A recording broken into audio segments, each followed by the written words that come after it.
Okay. Shall I put you on the one closest? Yeah, this is fine. Great.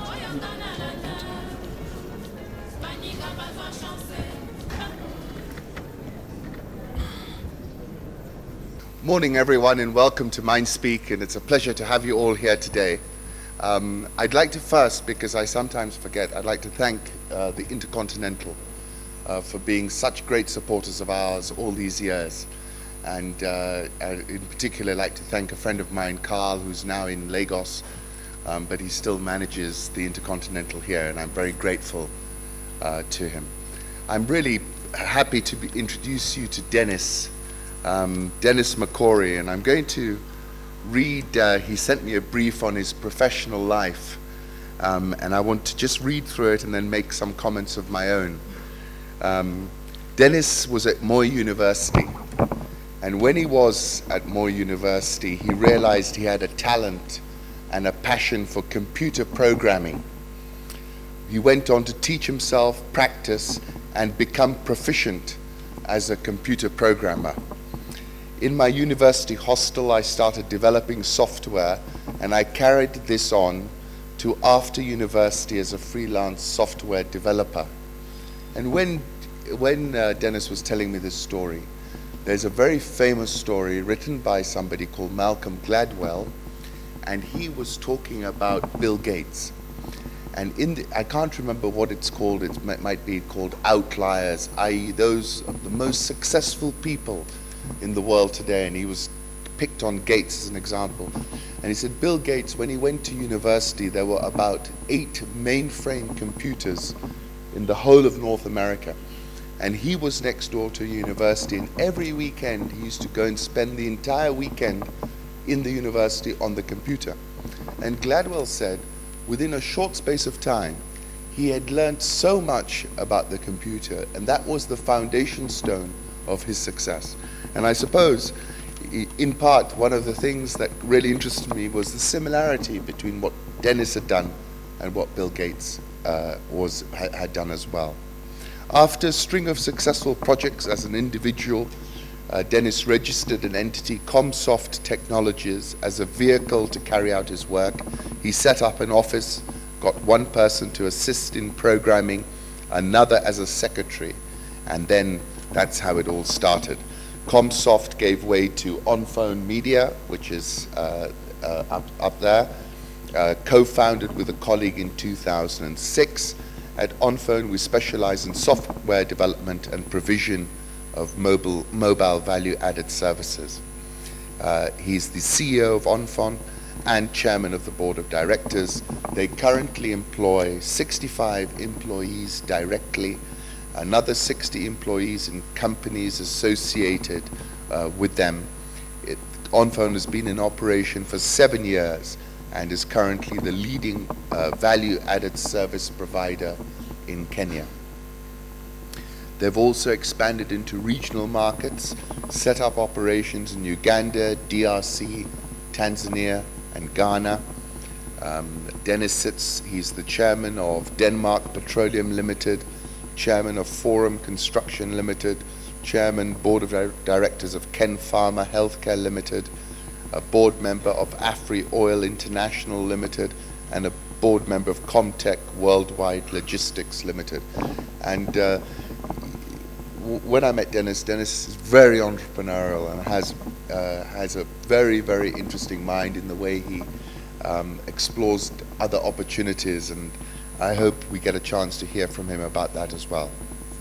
Has an interest in philanthropy, participates as a director of the National Youth Guidance and Counseling Association. NYGCA is a non-profit NGO where they counsel and motivate the youth, especially in universities, colleges and schools. And he's also in the process of constructing a children's home from where Dennis came from. Dennis, where did you come from exactly in Kisii? Gucha. Sorry? Gucha in Kisii. Okay, I'm sure you'll tell everybody. Board member for the One Hen campaign group, empowering farmers by giving them a hen in a cage and training them on poultry farming. Over 20,000 farmers have benefited from this initiative. And this is the sentence which I tweeted a couple of times because I think it's a really great sentence, and Dennis obviously wrote this himself. I thank God for the accomplishments, having been brought up in the poorest and humblest of backgrounds. My father was a matatu tout. I look forward to God's grace and blessing as I continue with my professional life. And his motto is this: life is a jungle that requires hard work, consistency, patience, cleverness, determination, experience, and sometimes luck for a pleasant survival. And really is my great pleasure to introduce my friend Dennis to you all today and hear Dennis's story from that room in the hostel at Moi University to where you are today in very short years. Dennis, thank you.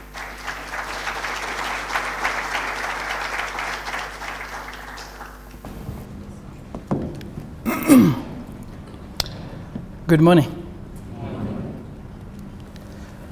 It is a big privilege and a big pleasure for me to stand before you here today to share a few thoughts about my life, to share a few thoughts about how I do my things, to share a few thoughts about the things that I do on a day-to-day basis. And I want to start from the One Hand campaign. The One Hand campaign. The One Hand campaign. That is the thing that is changing the lives of peasant farmers. What we are doing is that we are distributing one hen to farmers. A hen and a cage. That one hen and a cage, we train them on how to take care of chicken. And that is kienyeji chicken, for your information. Ordinarily, people who have been rearing kienyeji chicken have been having a challenge. And the challenge is that hawks usually are the predators against the chicks that the hens hatch. So poultry farming at the local level has not been done as it is supposed to be done. It has not been profitable, and all the chicks that are hen hatches, at the end of the day, you find only 2 or 3 surviving out of 15 that were hatched. So when we are giving a farmer a hen and a cage, what we are telling them, or what we are doing, is the chicks that are hatched are taken care inside the cage. And the survival rate of the chicks is over 90%, because then you have protected them against the predators. And what we do is, once you get one hen, after 6 months, you give 2 hens back to the campaign or to the organization for onward lending to other farmers. We started with a group of 100 farmers in 2011. By today, 50,000 farmers. When I was sending that, it was 20,000, but after that, we have had another 30,000 extra. 50,000 farmers have benefited from the lending of the chicken, and they are now doing kienyeji poultry farming down in Kisii.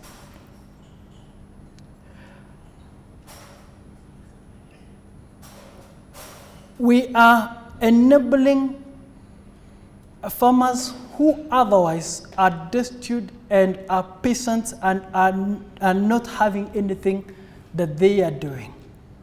But by giving them that one hen and a cage and teaching them poultry farming, we are enabling them to create wealth. And what we are finding is that after 1 year, a prudent farmer can have as many as 50 chicken,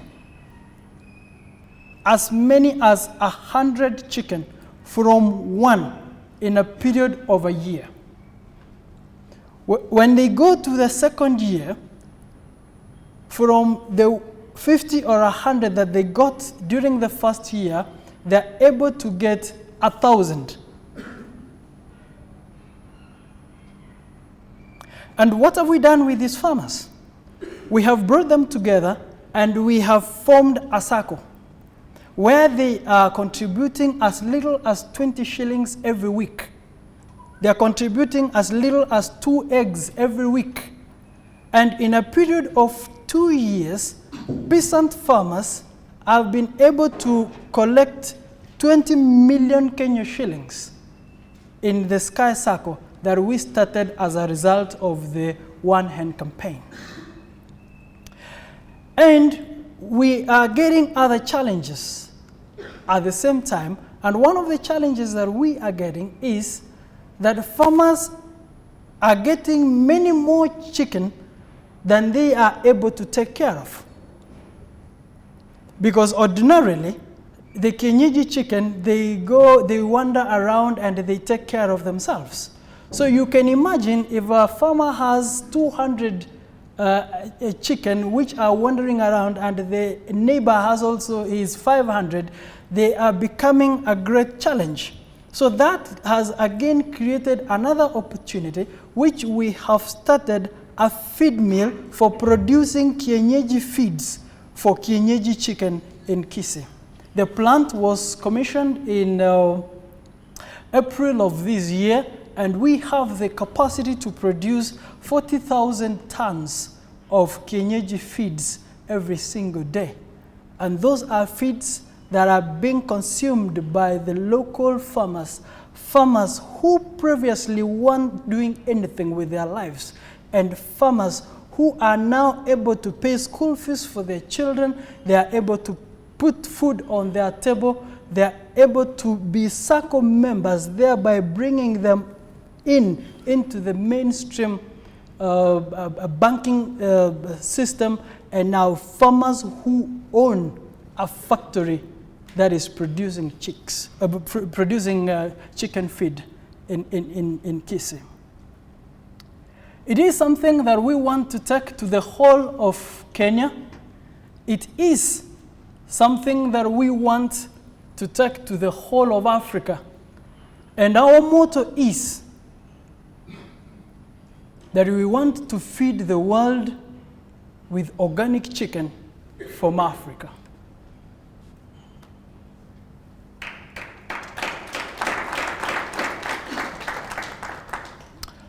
Today, most of the world feeds on broiler chicken. But we can start that revolution from down in Kisii, take it to the whole of Kenya, take it to the whole of Africa, and be able to feed the world with organic chicken, and organic chicken from Africa. Very soon, in the course of next year, we are establishing a slaughterhouse, and that slaughterhouse, within the course of next year, you will also be getting kienyeji chicken, that is organic chicken, in the supermarket shelves, in the Nakumats and the Uchumis and the Navas of this world. And we are starting it from Kenya, and we are taking to the whole of Africa and to the whole world. It's something, it is something that I'm very passionate about, because it is a very, very simple concept.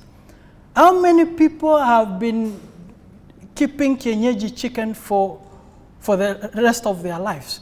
But they had not thought, and they had not known that if you try and commercialize that process, the raising of kienyeji chicken, it can bring a big difference to the lives of the people. And the cage is what is making the whole world of difference. The cage is the critical success factor. So by giving the cage and the hen, we are guaranteeing that all the hens or all the chicks that are being hatched are going on to success, onto maturity, and thereby giving value to the farmers. The One Hen campaign, or the One Hen story, has been awarded, and recently our CEO was awarded, was recognized by President Obama as one of the Young African Leaders Initiative, the YALI, the one that was concluded in late last month. So he was selected and went to Washington for training for 7 weeks, and they are now back. Last year, in 2013, we were recognized by the Rockefeller Foundation as the top 100 next century innovation, the One Hen campaign. And in the year 2012, we were the runners-up under the Africa Rural Connect contest that was run by the National Peace Corps Association. It is a concept that has been awarded. It is a concept that is going places. Probably if you haven't known about it, this is the time to know about it. This is the time to embrace it. This is the time to come and join this great movement that is starting. And for sure, it is one of the innovations that is going to surpass the next century. It is one of the top 100 next century innovations as recognized by the Rockefeller Foundation. A challenge which I want to throw to you and I want to throw to myself. Tomorrow, I am buying my one hen. My one hen. Tomorrow, 1st of September 2014. And for those of you who follow me on Twitter, I will keep tweeting the progress of my hen, from how it is laying the eggs to how it's hatching the chicks and how many are they, and how many are surviving at the end of the day. And by 30th, same day today, next year, I will tell you how many hens or chicken, kienyeji chicken, I will have raised. And I'm sure it will be more than 100. By the same day, 2016, I will also tell you how many chicks or hens I'll have had by then. And I can tell you, there will be more than 1,000. And in 2017, same date as today, I will also tell you how many hens I'll have had from the one hen, and there will be more than 10,000. And if you do 10,000 shillings times 500 conservatively, which is the cost of a kienyeji chicken, though a kienyeji chicken goes for anything between 500 and 1,000 shillings, but conservatively, if you put it at 500 shillings times 10,000, that is 5 million Kenya shillings. So in 3 years, starting tomorrow, starting like a farmer, starting like a peasant farmer, I am going to generate 5 million Kenya shillings revenue from my hen that I am starting tomorrow. It's a challenge. I have given it to you so that I'm not going to duck, and I'm going to do it. And for those who are following me on Twitter, I will keep you abreast on what is happening. I want, at the end of the day, to be able to tell people, hey, look at my chicken, this is what is happening, and this is what is happening to our local farmers. It is something that I'm so passionate about that I have dedicated 10% of all my revenue to the advancement of this campaign. It is something that is going places, and for those of you who might be interested in joining the cause, come and join the circle, the Sky Circle, because from the Sky Circle, we are getting the money to buy the chicken for the farmers. From the Sky Circle, we are getting money to give the farmers as loans to advance their lives. So far, so good about the One Hand campaign. And I want to talk a little about my formative years at Moi University. I went to Moi University, main campus, to do electrical and communications engineering. While I was at Moi University, I saw a computer for the first time in my life. That was in second year when we were doing introduction to computers.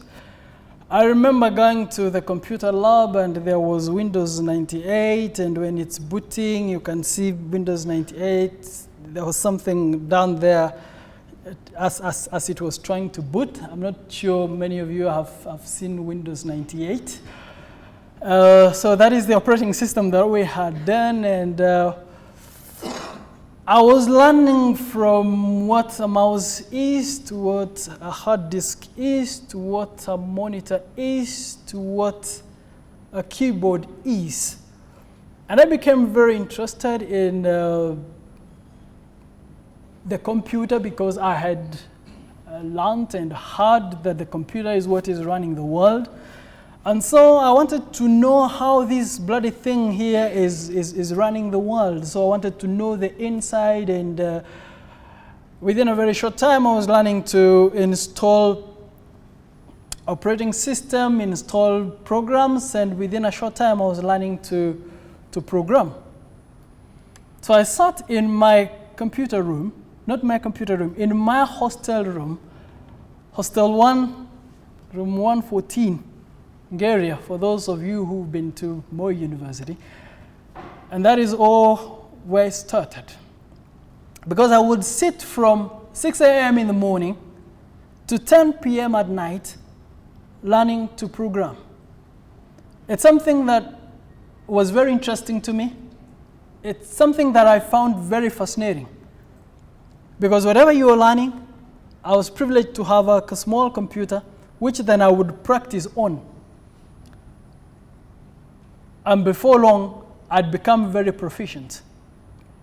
So I would spend 14 hours a day, and on many occasions, I would sit working and I wouldn't realize how it was 6 a.m. in the morning.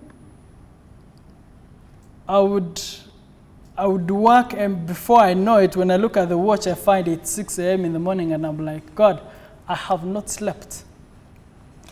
So I'll take some time to catch some sleep for 1-2 hours, then dash to class.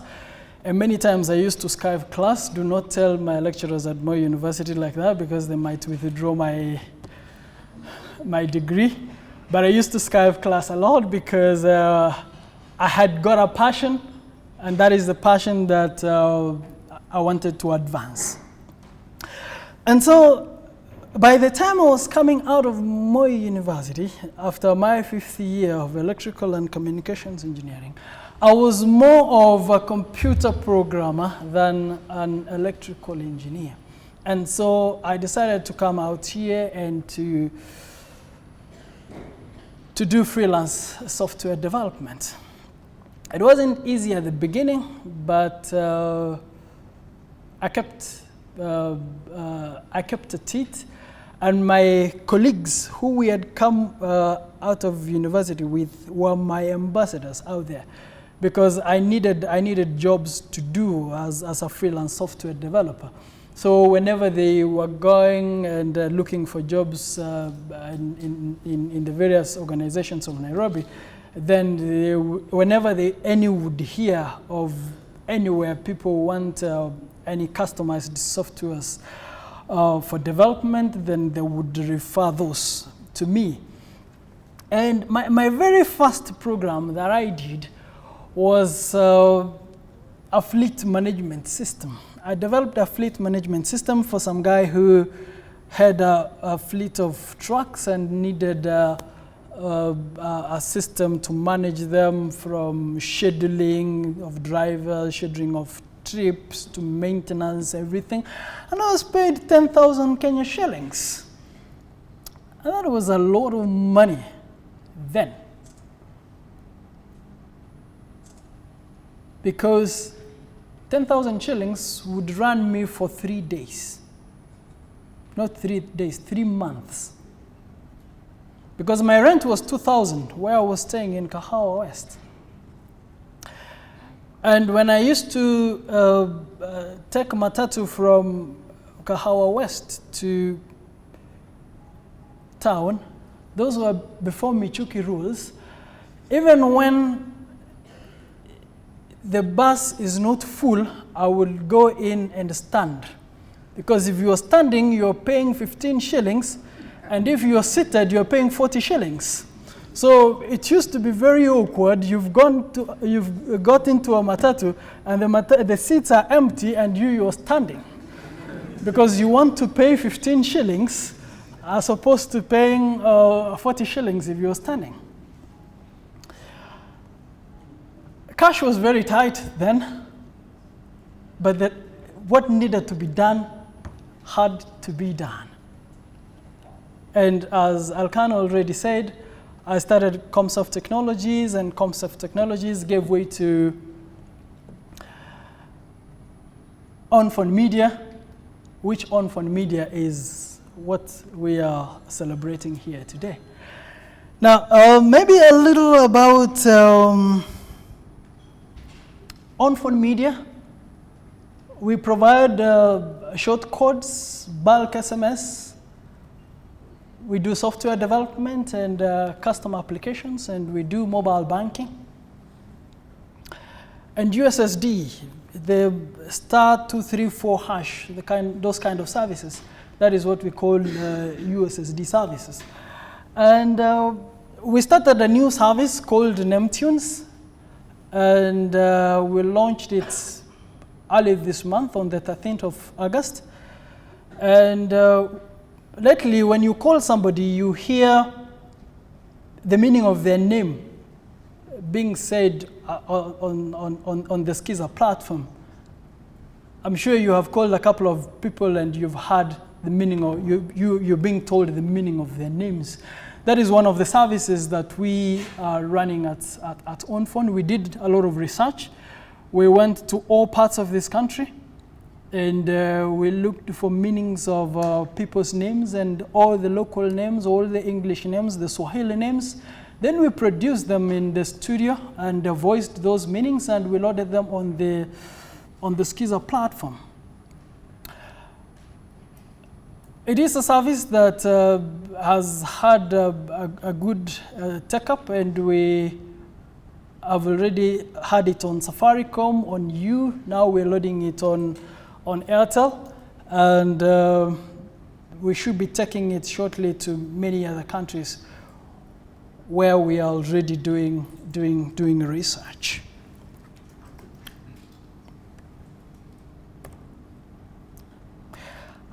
For your information, I don't code anymore. I stopped coding when the Alexes of this world came into my organization. Alex is one of my lead programmers. And they told me, boss, we do not want to see you here coding. So you go and do other better things. And so having been chased from coding, I then had to dedicate my life to trying to make a difference in other people's lives. And that is what I do, and I do not code anymore. And I thank God for that.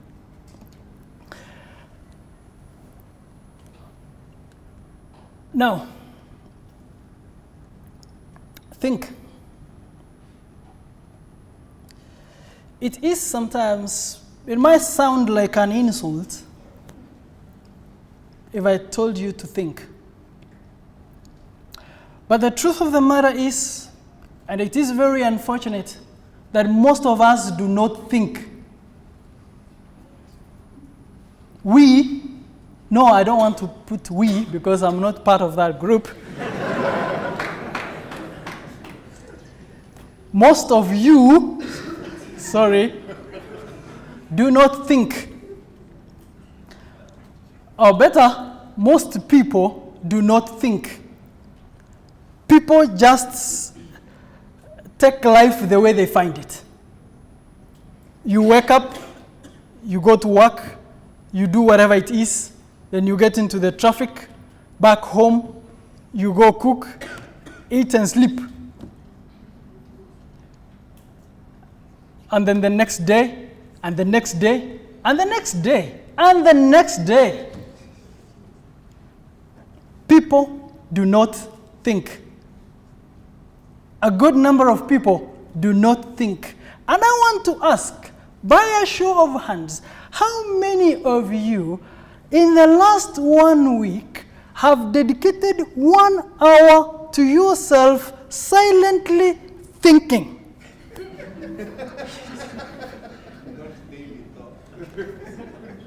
Thank you. So that was 10%. I saw 10% hands up. It is unfortunate that we do not do the things that would make a big difference in our lives. Thinking is very difficult, and I must tell you, thinking is very difficult. But if you learn and try and do, what you will achieve by thinking is much more than you would ever imagine. Dedicate 1 hour, or you can even start with 30 minutes, quietly with your thoughts. Shut the world out. Put off that Facebook, put off that phone, put off that Twitter. Be with yourself for some time, 30 minutes a day, 3 days a week. 1 hour a day, 3 days a week. You do not need necessarily to be thinking all the time. You do not necessarily need to be thinking every day of your life. But 3 days a week, 1 hour each, if you would dedicate it to yourself, shut the world out and be with yourself, great things will start forming in your mind. Great processes and thoughts would start happening in your life, and before you know it, you would find yourself doing great things. It is not just enough to live life as you find it. It is not just enough to live the rat race that life is. No, occasionally shut the world out. Shut the world out and be with yourself. The other day I was talking to some young man and I was asking him, hey, why aren't you, no, not why aren't you, when are you calling me for your wedding?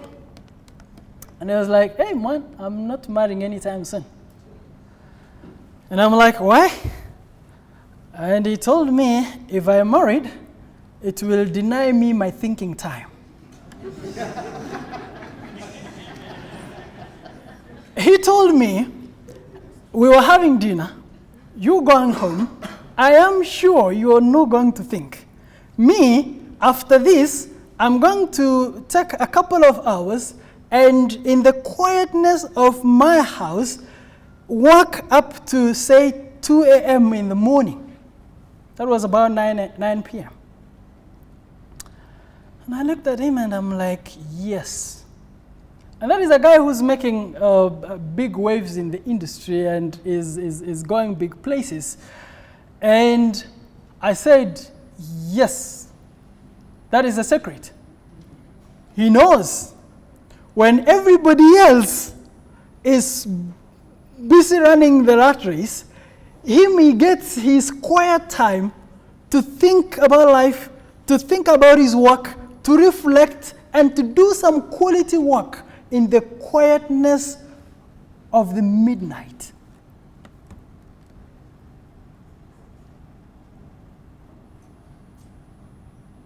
It is a secret to think, to find time with yourself, to do your work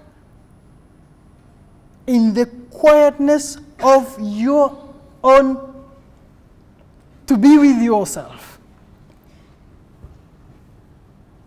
So it's a challenge that I give to you.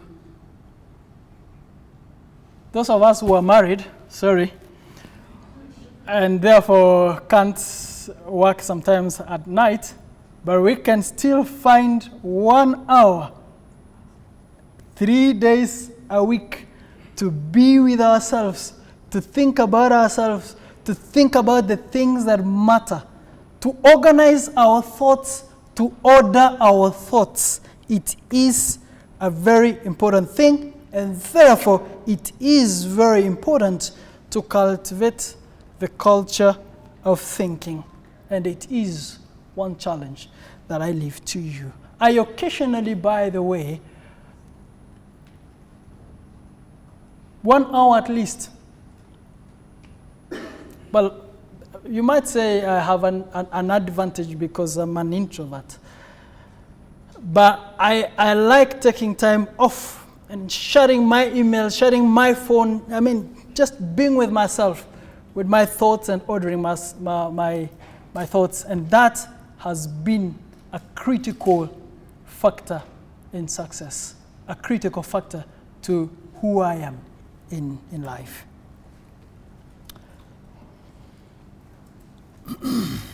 Focus. I want to tell you today to put all your eggs in one basket and to watch that basket. They say that do not put all your eggs in one basket.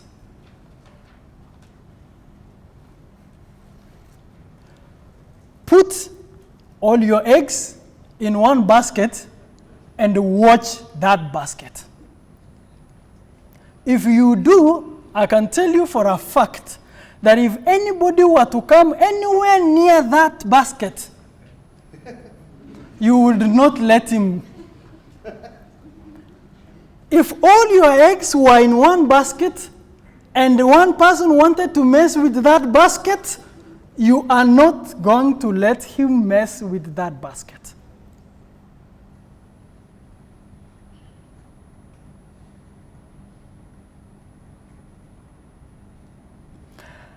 I have refused to be drawn into doing anything on a day-to-day apart from running ONFON.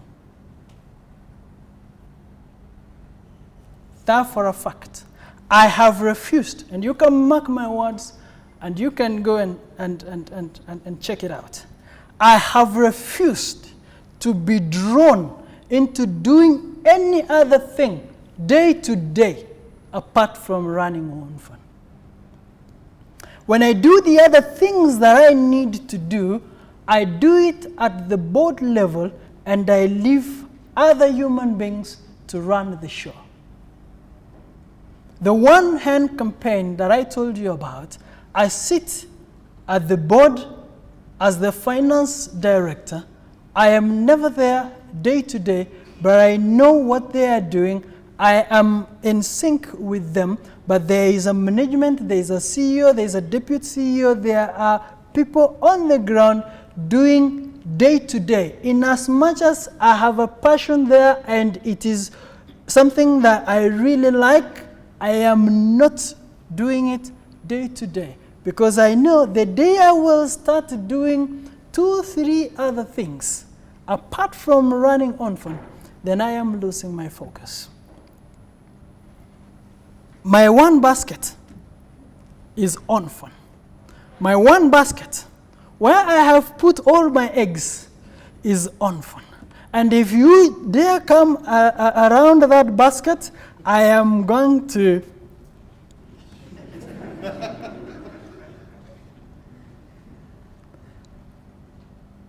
but I do many other things, but not on a day-to-day. I sit at the board. We do Afriel. We import petroleum products and sell in Kenya and distribute in the region. But I don't do it day to day. I've left people to run the show. I have learned to trust people. I've learned to let them do the things that they want to do. I've learned to let them do. I have put my eggs in one basket, and I am watching that basket. I dare say to you, put all your eggs in one basket and watch that basket. Next is accept yourself. Accept who you are. Many a times,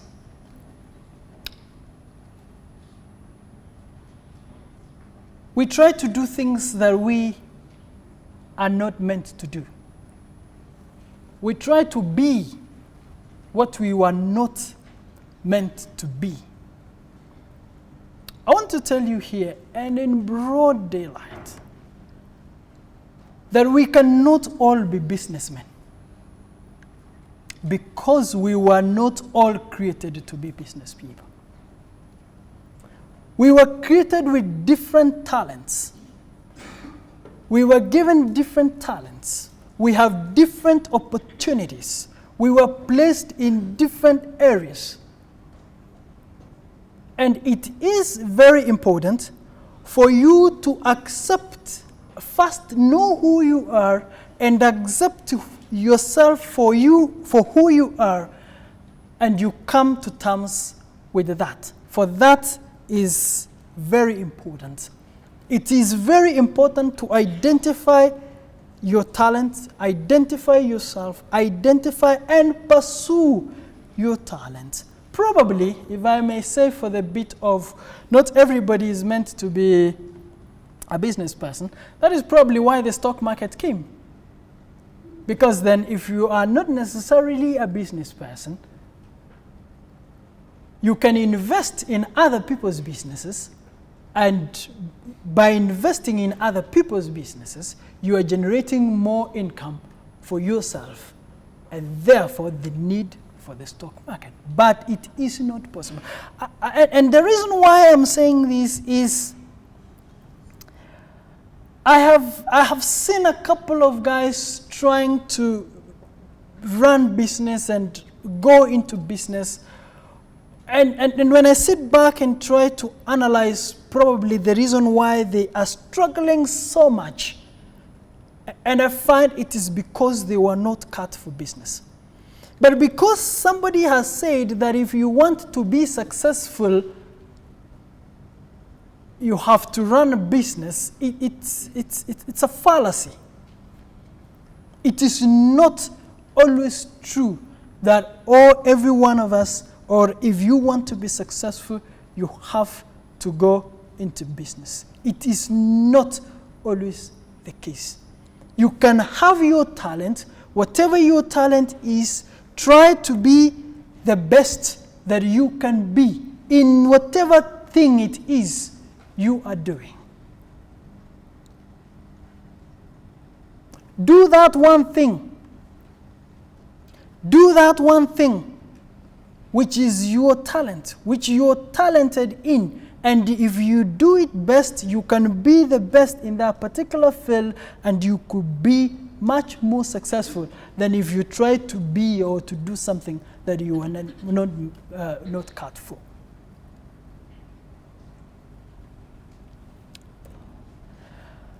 I say that a medical doctor running a matatu business can only be a mediocre doctor.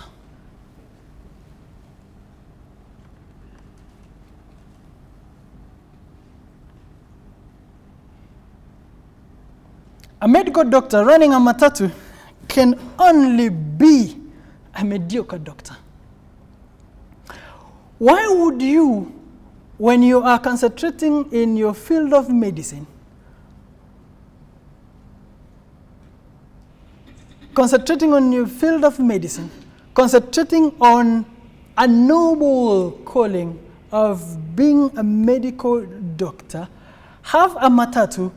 When you are with a patient, you are receiving a call that's matatu imeshikwa. And you're being told, tumeenda garage. All sorts of stories that you are told day in, day out in the name of wanting to be a business person, in the name of wanting to not put your eggs in one basket. A medical doctor, to run a matatu, you can only be a mediocre doctor. And I say, and I'm sorry if there is one of you here who is a medical doctor and is running a matatu. It is pointless. It is pointless trying to do 10 things or 5 things at a go. Learn to focus, do one thing, be the best that you can be. Let the world come to consult you. When I need to manage money, I give it to Alkan. And I tell him, boss, you're good at managing money. You are better than almost anybody. Sorry if I'm placing you so much. You're better than anybody in managing money in Kenya, at least. So manage my money for me. At the end of the day, I give you some targets and let's see if we can work towards those targets. And you go do your thing. Then Alkan can go be the best that he can be in money management. I do not have to learn to be a money manager.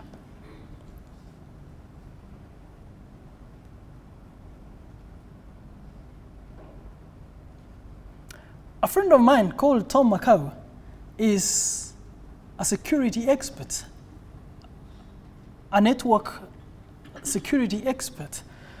And he's recognized by the industry as being a security expert. If you need anybody, if you need anything, and IT networks and security, you know where to go. He's distinguished himself. And he's growing and becoming the very best in network security. And I'm very proud. And when I look at that and I'm like, yes, this is what we need to do.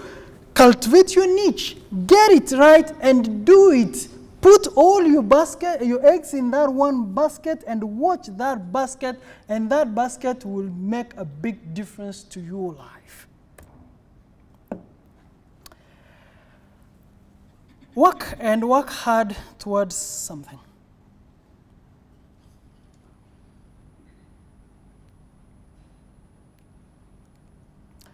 Sometimes when people are telling you stories like I'm telling you, they look very easy.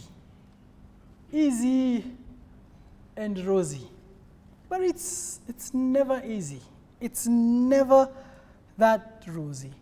You have to take your time.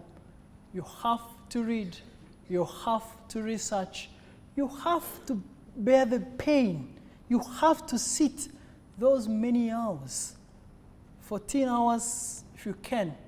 If you're starting growing older like me, you sit for 8. But you need to work hard and work hard at something, and you will be rewarded by that hard work. When I was staying in Kahawa West, I used to buy a half of a quarter of a meat.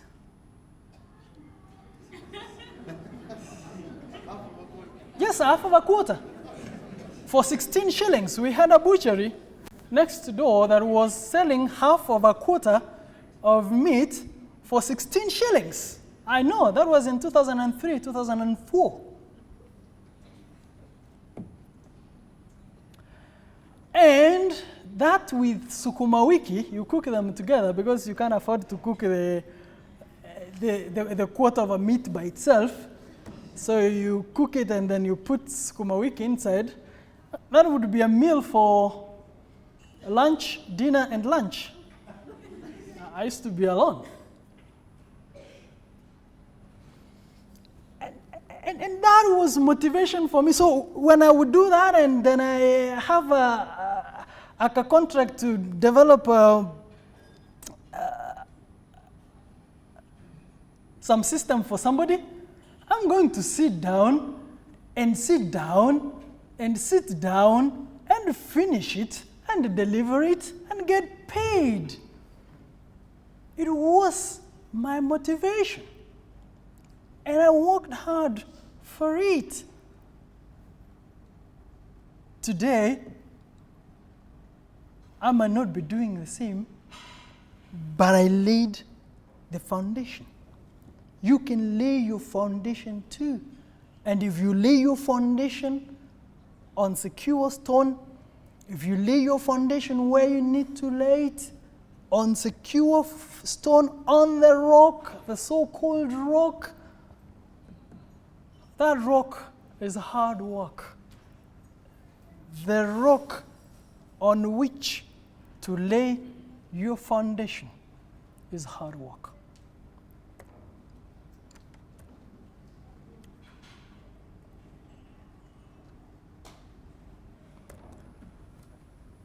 The role of God. I want to say that whatever your God is, He has a place in the happenings of your life. Whatever it is, I don't care whether you're Muslim, Hindu, whatever, or Christian. But whatever your God is, that God has a place in the happenings of your life.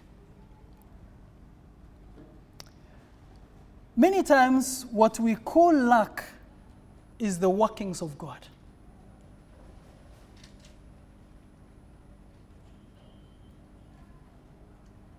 And luck, by the way, has a very important role in who we are and where we find ourselves in life. It is not, you are not where you are by your own making or choice. You are not. Whatever your station in life, you cannot say per se that I have put myself here. No.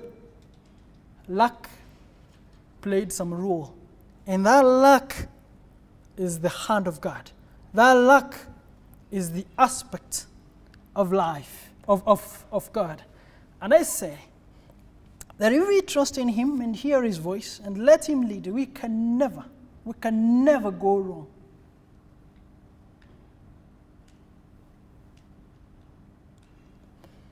But there is a rider. We can never resign ourselves to fate. We can never resign ourselves to fate. We must do our bit. And God does not do what a human being can do.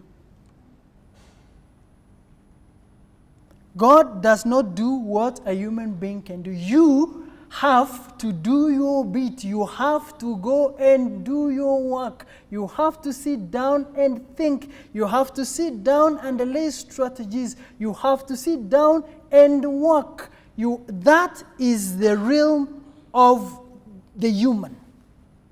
What the human can do, the divine does not do. So we must never resign to fate. We must not say that now God has placed me here. No. You do your bit. You do your bit. You do what you are supposed to be doing and let God do His bit. For God does not do what a human being can do.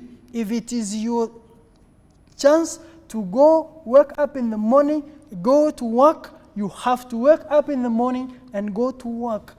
God cannot do that. If it is yours to sit down with yourself and think that you have to do God cannot do that. For what the human can do, the divine cannot do.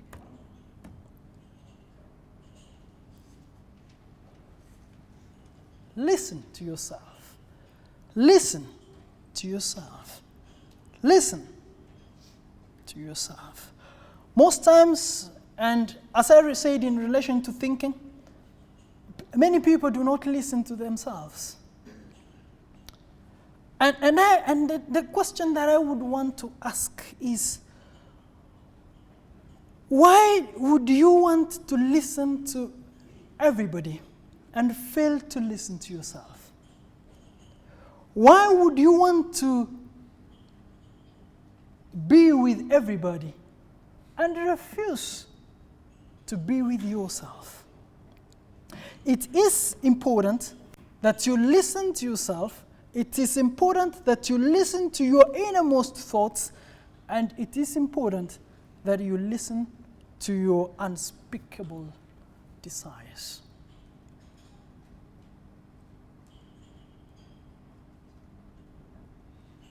If you would sit down and think,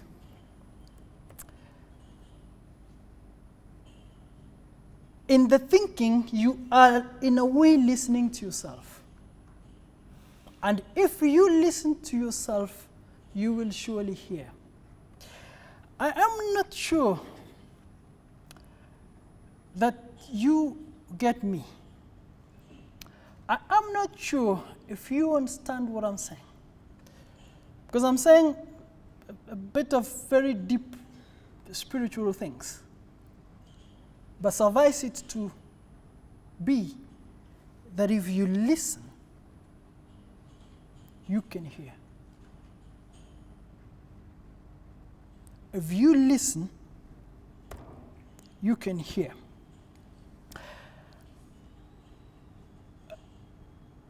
Now, I got a quote which I want to share with you this morning, and that is by Napoleon Hill. That our brains become magnetized by the dominating thoughts which we hold in our minds. And by means which no man is familiar, these magnets attract us to the forces, the people, the circumstances of life which harmonize with the nature of our dominating thoughts.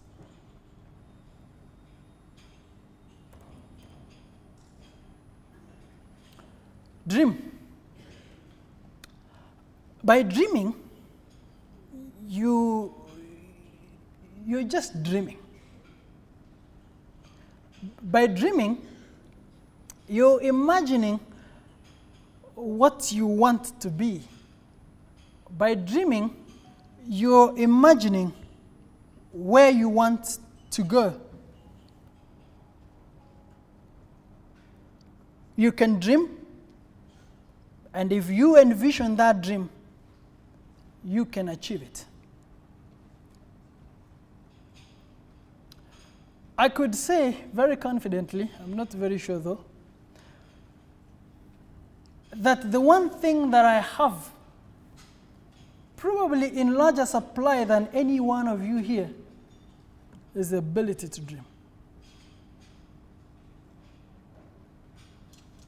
The only one thing probably that I have in large abundance,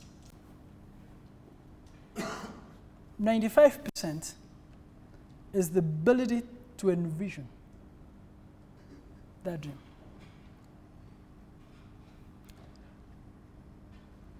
It is pointless to dream a small dream. Dream and dream a big dream. And I want to say a couple of examples about dreaming. And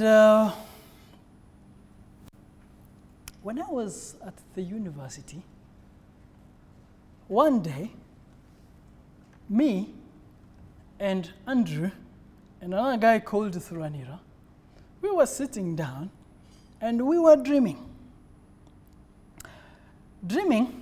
of how we are coming out of the university and making a big company. And in our dreaming, we said, me, I will be the managing director of that company. Andrew will be the technical director of that company. And Thuranira was to be the financial director of that company. And the people who were saying those things were very poor.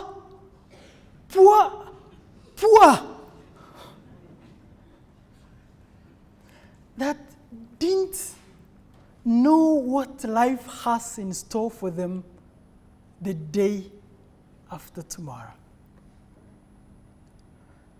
They were just, I don't know what to say, but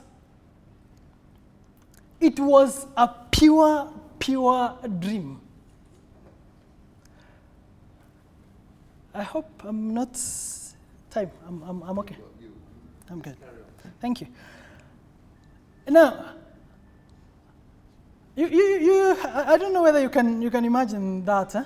Some 3 young men randomly sitting in the university and saying, okay, now we will go do XYZ. And now me, I liked the big one. So I said I will be the managing director or the CEO for that organization. And I effectively that day became the CEO of that company that we formed in the hostel room just by dreaming. However, dreams do not always take such a short time to materialize. When we were starting ONFON in 2006, I and Andrew sat and asked ourselves, where do we want to go? And I told Andrew that I want us to raise ONFON to list it in the New York Stock Exchange. By the time I'm telling Andrew that, I'm busy buying my half of a quarter of meat in Kahawa West. Is when I told Andrew that, Andrew, we want to raise this company to list it in the New York Stock Exchange. It was a dream. Today, it is not a dream. Today, I know the way. I have figured it out. And things have worked in the way that they have worked and have presented us with opportunities that are going to enable us to list this company ONFON Media in the New York Stock Exchange in the year 2017.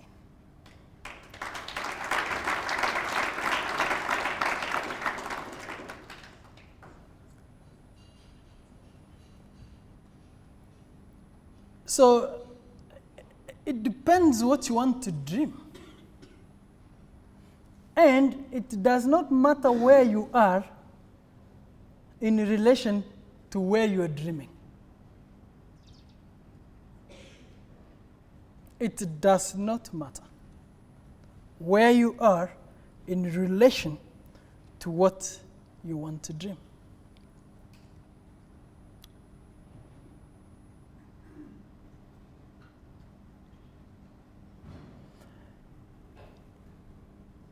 And I want to take you still to that one statement by Napoleon Hill, that our brains become magnetized by the dominating thoughts which we hold our minds. and by means which no man is familiar, by God's hand, therefore, these magnets attract us to the forces, the people, and the circumstances of life which harmonize with the nature of our dominating thoughts. When I was telling Andrew that we want to list ONFON in the New York Stock Exchange, I did not know how it is going to happen. We didn't have the products. We didn't know, zero, completely. But because that is something that I put at the top of my mind, because that is something that I have always said I will do at one day, because I kept it in my mind, because I would always go sit down in a quiet place 1 hour every 3 days in a week to think about it. Finally, in the course of last year, the wheel opened and I was able to see that yes, this is how we are going to list ONFON on the New York Stock Exchange. The circumstances, the forces, the people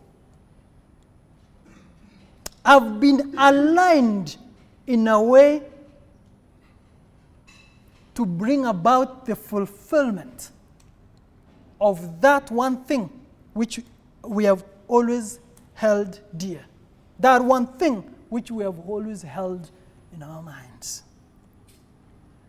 And I therefore say, and I repeat, that our brains become magnetized by the dominating thoughts which we hold in our minds, and by means which no man is familiar. These magnets attract us to the forces, the people, and the circumstances of life, which harmonize with the nature of our dominating thoughts.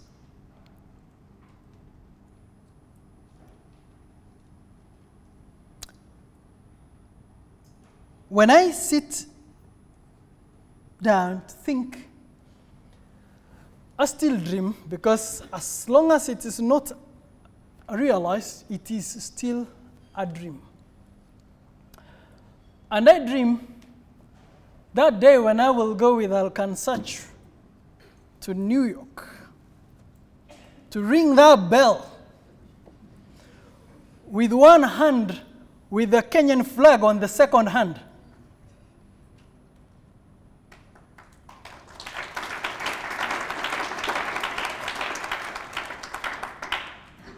And take my private jet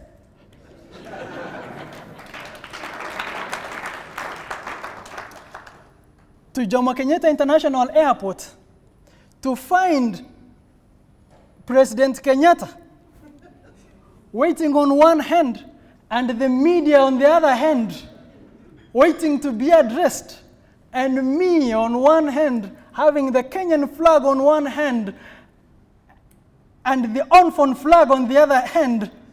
That is what I am looking forward to in the year 2017.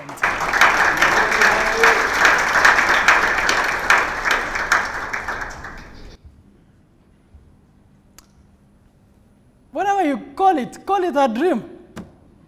I do not care. Whatever it is, I am dreaming. And it will come to pass. So please, dream, and dream a big dream. And it is pointless to dream a small dream. And if you envision your dream, like I've envisioned mine, you can achieve it. And whatever you find to do, find a way to connect with your dreams and desires. That is me in New York at the New York Stock Exchange. I spent a full day there, just feeling it.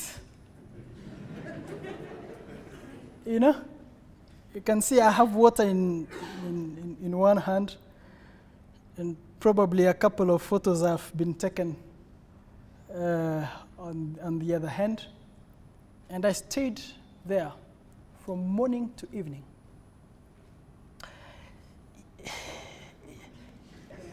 You know, feeling it. Trying to connect with it. Trying to think it, to order my thoughts, to look at the executives who are coming to the New York Stock Exchange. The Wall Street in New York is one of the best streets ever in the world, with very high-rise buildings. When you walk in those buildings, you feel dwarfed. You feel dwarfed. You feel the connection with Wall Street. And I did. And I got my connection. And every time I have a chance to, I always go. And I therefore say that in whatever you do, find a way to connect with your dreams and desires. And my life motto, this is what I live by.